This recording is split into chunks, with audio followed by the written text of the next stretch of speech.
మనతో పాటు కేంద్ర మంత్రి, రాష్ట్ర అధ్యక్షుడు కిషన్ రెడ్డి ఉన్నారు. తాజా రాజకీయ పరిస్థితులకు సంబంధించి ఒక్కసారి కిషన్ రెడ్డి గారిని అడిగి తెలుసుకుందాం. సార్ నమస్తే అండి. ఒకవైపు త్రిపుల్ ఆర్‌కి సంబంధించి ఇప్పటికే కూడా ఖరారైపోయింది. కేంద్ర ప్రభుత్వం అమౌంట్ కూడా రిలీజ్ చేసినట్టు. దానికి సంబంధించి ఇటు రాష్ట్ర ప్రభుత్వం చొరవతోనే రాష్ట్ర ప్రభుత్వంకే ఘనత దక్కుతుందంటున్నారు. ఎలా చూస్తారు సార్ వారి మాట? ఇది ఈ విషయాల జోలికి నేను వెళ్ళదలుచుకోలేదు. కాంగ్రెస్ పార్టీ అధికారంలో రాకముందే ఈ యొక్క ట్రిపుల్ ఆర్ రింగ్ రోడ్డు ప్రధానమంత్రి గారితో మాట్లాడి మంజూరు చేయించడం జరిగింది. దేశంలో ఎక్కడ లేదు, ఒక తెలంగాణకు మాత్రమే అభివృద్ధి చెందుతున్నట్టు నగరాన్ని దృష్టిలో పెట్టుకొని ఈ రీజనల్ రింగ్ రోడ్డు ఏర్పాటు చేసినట్లయితే దేశంలో ఒక ఐడియల్ సిటీగా ఈ నగరం మరింత అభివృద్ధి చెందడానికి అవకాశం ఉంటుంది అన్న దృక్పథంతో ప్రయత్నం చేయడం జరిగింది. గతంలో ఉన్నటువంటి టీఆర్ఎస్ ప్రభుత్వం భూసేకరణలో కొంత ఆలస్యమైంది. ఇప్పుడు కూడా సంవత్సరం నుంచి అమ్మడబడతా ఉంటే నేను స్వయంగా ముఖ్యమంత్రి గారికి ఉత్తరాలు రాశాను. అయిన తర్వాత ఇప్పుడు భూసేకరణ ఇప్పుడిప్పుడే కొలికొచ్చింది, ఇంకా పూర్తి కాలేదు. అక్కడక్కడ ఇంకా కొన్ని చిన్న చిన్న సమస్యలు ఉన్నాయి. రైతులు కొంత అనేక రకాల ఇబ్బందులు పడుతూ ఉన్నారు. కాబట్టి రాష్ట్ర ప్రభుత్వం భూసేకరణ విషయంలో మరికొంత సహకారం అందించి పూర్తి చేసినట్లయితే ఇప్పుడైతే టెండర్ ప్రక్రియ ప్రారంభించామో అది వేగవంతంగా పూర్తి చేయడానికి అవకాశం ఉంటుంది. కాబట్టి ఆ భూసేకరణకు సంబంధించినటువంటి చిన్న చిన్న హార్డిల్స్ కూడా దూరం చేయాల్సిన అవసరం ఉందని చెప్పి కోరుతా ఉన్నాను. మరొక పక్క మన్మోహన్ సింగ్ మరణానికి సంబంధించి కూడా రాజకీయం చేస్తున్నారు. రాజకీయ రంగు పులుపు ఎందుకు దీని మీద రాజకీయం చేయాల్సి వస్తుంది? అటు కాంగ్రెస్ కానీ ఇప్పుడు బీజేపీ కూడా కౌంటర్ ఇస్తున్నట్టు సిచ్యువేషన్ ఎందుకు వచ్చినట్టు? ఒక దేశ ప్రధానమంత్రి సుమారు 10 సంవత్సరాల పాటు దేశం కోసం పనిచేశారు. అంతకుముందు ఆర్థిక మంత్రిగా పనిచేశారు, రిజర్వ్ బ్యాంకులో పనిచేశారు. అటువంటి ఒక వ్యక్తికి సంబంధించినటువంటి స్వర్గస్థులైతే ఆ విషయం పట్ల రాహుల్ గాంధీ మిడిమిడి జ్ఞానంతో, తొందరపాటుతో, దుందుడుకుతనంతో దీన్ని రాజకీయం చేసేటువంటి ప్రయత్నం చేస్తూ ఉన్నారు.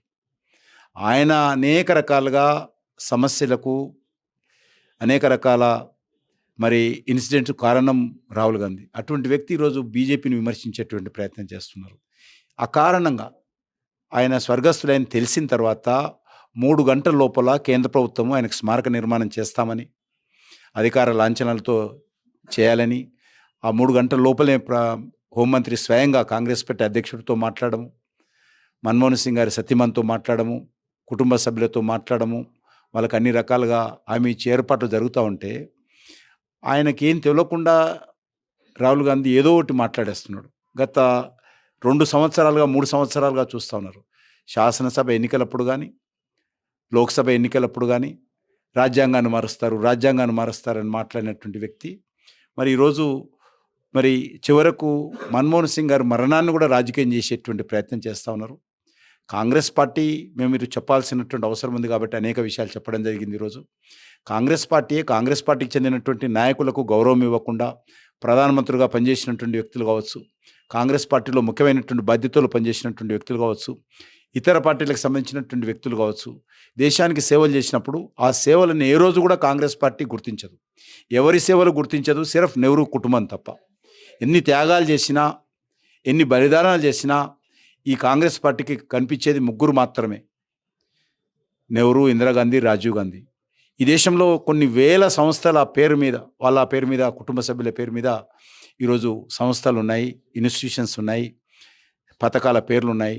వేరే అనసంగ్ హీరోస్, దేశం కోసం పనిచేసినటువంటి స్వతంత్ర సమరయోధులు కానీ, అనేక త్యాగాలు చేసినటువంటి వ్యక్తులు కానీ ఎవరు కూడా కనిపించారు వాళ్ళకు. కాబట్టి ఈరోజు మేము కాంగ్రెస్ పార్టీ యొక్క గురువింద గింజ సామెత ఏదైతే ఉన్నదో అది దేశ ప్రజలకు, తెలుగు ప్రజలకు తెలియజేసే ప్రయత్నం చేస్తున్నాం. మన తెలుగు బిడ్డ అయినటువంటి పివి నరసింహారావును ఏ రకంగా అడుగడుగున అవమానం చేశారో, చివరకు చనిపోయిన తర్వాత కూడా అవమానం చేశారో, భారత ప్రభుత్వం వచ్చిన తర్వాత పివి నరసింహారావు గౌరవం ఇచ్చింది భారతీయ జనతా పార్టీ, నరేంద్ర మోడీ గారు. భారతరత్న ఇవ్వడం కానీ, స్మారక నిర్మాణం చేయడం కానీ, ప్రధానమంత్రి సంగ్రహాలయంలో గౌరవప్రదంగా ఈరోజు పివి నరసింహారావు గారికి చరిత్ర తెలియజేయడం కానీ మేం చేస్తూ ఉన్నాం. వాళ్ళు ఎన్నడూ చేయలేదు, వాళ్ళు ఎప్పుడు చేయరు కూడా. కాబట్టి ఖచ్చితంగా ఈరోజు ఇంత మన్మోహన్ సింగ్ గారి గురించి ఇంత విమర్శించిన వ్యక్తి, కేంద్ర ప్రభుత్వాన్ని అకారణంగా సందర్భం లేకుండా విమర్శించిన వ్యక్తి, దాన్ని రాజకీయం చేయబోయి కింద బోర్ల పడ్డ వ్యక్తి, చివరికి ఆయననే ఈరోజు 7 దినాలు సంతాప దినాలుగా ప్రభుత్వాలు ప్రకటిస్తే కాంగ్రెస్ పార్టీ ప్రకటించింది. వాళ్ళ పార్టీలో కూడా 7 రోజుల పాటు సంతాప దినాలుగా చేస్తామని చెప్పి కాంగ్రెస్ పార్టీ ప్రకటించి 2 రోజులు కాకముందే ఆయన నూతన సంవత్సర వేడుకల కోసము వియత్నాం వెళ్ళినటువంటి మహానుభావుడు భారతీయ జనతా పార్టీని, మోడీ గారిని విమర్శించే నైతిక హక్కు లేదనే విషయాన్ని స్పష్టం చేస్తా ఉన్నాను. మరొక పక్క బాలల దినోత్సవానికి సంబంధించి ఇప్పటికే కాస్త దాని మీద చర్చ జరుగుతుంది. ఎప్పుడు మార్చబోతుంది సార్? ఎందుకంటే మారుస్తామని ఇప్పటికే మీరు ప్రకటించారు. మారాలని కోరుతున్నాను నేను. ఓకే సార్, మారాలని కోరుకుంటున్నాను. ఇప్పటికే కేంద్ర ప్రభుత్వము మరి డిసెంబర్ 26ను వీర బాల దివస్గా నిర్ణయించడం జరిగింది. ఏదైతే గురు గోవింద్ సింగ్ పుత్రులు ఏవైతే ఉన్నారో వాళ్ళను మొఘల్ రాజులు మొఘల్ పరిపాలనలో ఏ రకంగా హింసించి 7 సంవత్సరాలు 9 సంవత్సరాల బాలలను ఏ రకంగా సజీవంగా హత్య చేశారో మనం చూశాం.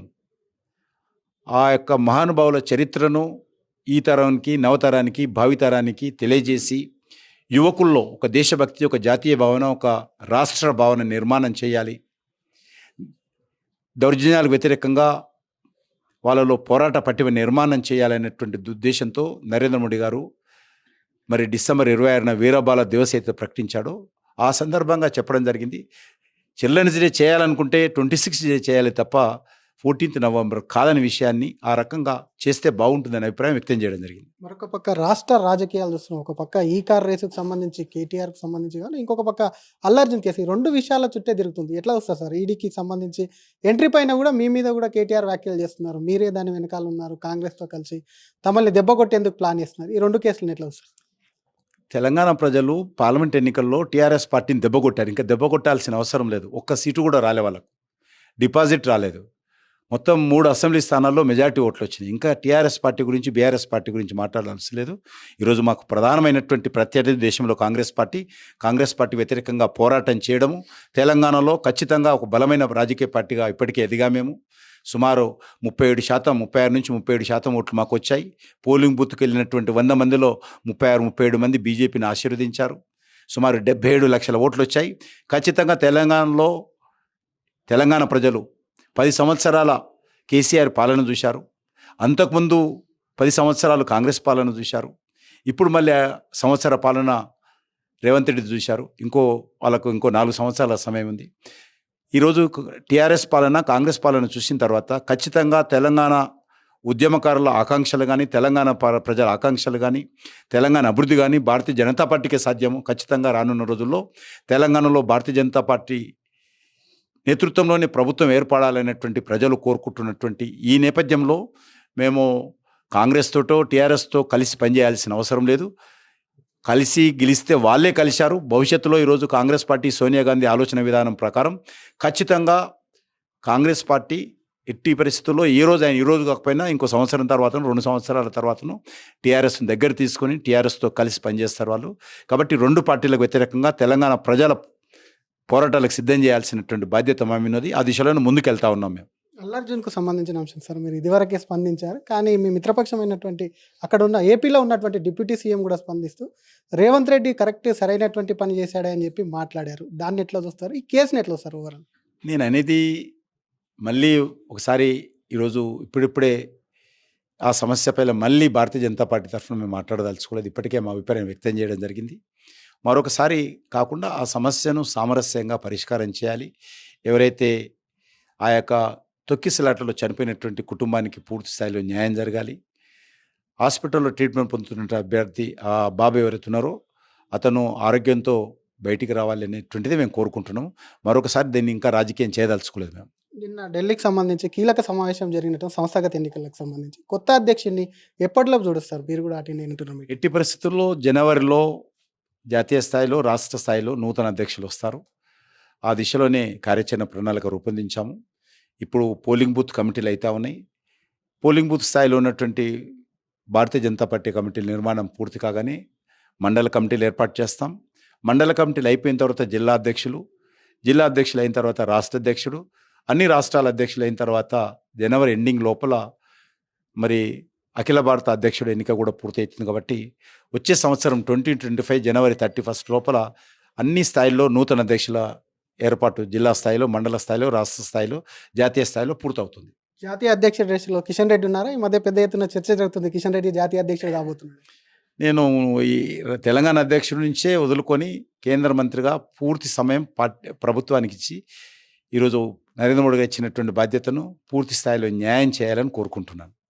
Thank you sir. ఇది అసలు ఒకవైపు రీజనల్ రింగ్ రోడ్కు సంబంధించి కూడా టెండర్లు వేసింది ఎవరు, ఆ డబ్బులు రిలీజ్ చేసింది ఎవరు ఒక్కసారి చూసుకోవాలని చెప్తూనే, మరొక పక్క రాజకీయాలన్నిటివి కూడా అల్లర్జున్ కేసు పైన కూడా మాట్లాడి రాజకీయాలు మరొకసారి చేయాలని అనుకోవట్లేదని చెప్పి రాష్ట్ర అధ్యక్షుడు ఈ నెల చివరిలో, వచ్చే నెల చివరిలోపు వస్తాడు. అలాగే జాతీయ అధ్యక్షుడికి సంబంధించి మాత్రం స్పందిస్తూ తను పూర్తి స్థాయిలో రాష్ట్ర అధ్యక్షుడిని వదులుకొని కేంద్ర మంత్రిగా పనిచేయాలనుకుంటున్నానని కేంద్ర మంత్రి రాష్ట్ర అధ్యక్షుడు కిషన్ రెడ్డి అంటున్నారు. కెమెరామెన్ కోటితో శ్రీధర్, RTV, హైదరాబాద్.